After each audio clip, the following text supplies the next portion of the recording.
اگر ہم خوشی سے روئیں تو سب سے پہلا آنسو دائیں آنکھ سے نکلے گا، اور غم سے روئیں تو بائیں آنکھ سے نکلے گا۔ بہت زیادہ سوچنے والے لوگ آہستہ آہستہ ڈپریشن کا شکار ہو جاتے ہیں۔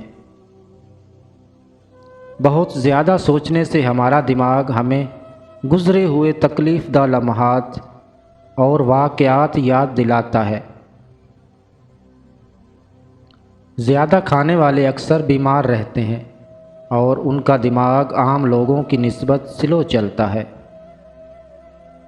کسی کی قدر کو سمجھنے کا طریقہ اس کے بغیر زندگی کا خواب دیکھنا ہے۔ جب کوئی آپ کو یاد کرتا ہے تو اس کے 80% امکانات ہیں کہ وہ آپ کو خوابوں میں بھی نظر آئے گا۔ کسی کے ساتھ زیادہ دیر رہنے سے آپ انہی کی طرح دکھنے اور بولنے لگ جاتے ہیں۔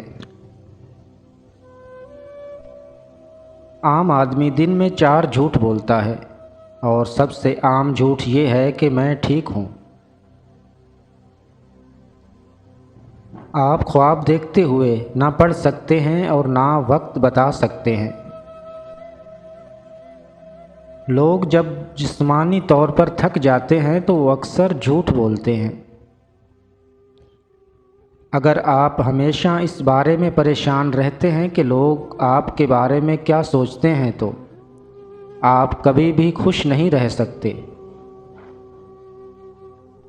بہت زیادہ جھوٹ بولنے والے لوگ جھوٹ پکڑنے میں بھی ماہر ہوتے ہیں۔ سونے سے پہلے جس انسان کے بارے میں آپ سوچتے ہیں، یا تو وہ آپ کی خوشی کی وجہ ہوتا ہے یا غم کی۔ یہ سوچنا کہ آپ اکیلے رہ جائیں گے ذہین سوچ میں کمی کا سبب بنتا ہے۔ سروے کے مطابق داڑھی والے مرد کلین شیو والوں سے زیادہ پرکشش ہوتے ہیں۔ حقیقت یہ ہے کہ محبت میں پڑنے میں صرف 4 منٹ لگتے ہیں، نفسیاتی طور پر ثابت ہے۔ اگر کوئی شخص عجیب طریقے سے کھائے اور زیادہ کھائے تو وہ شخص ٹینشن میں ہوگا۔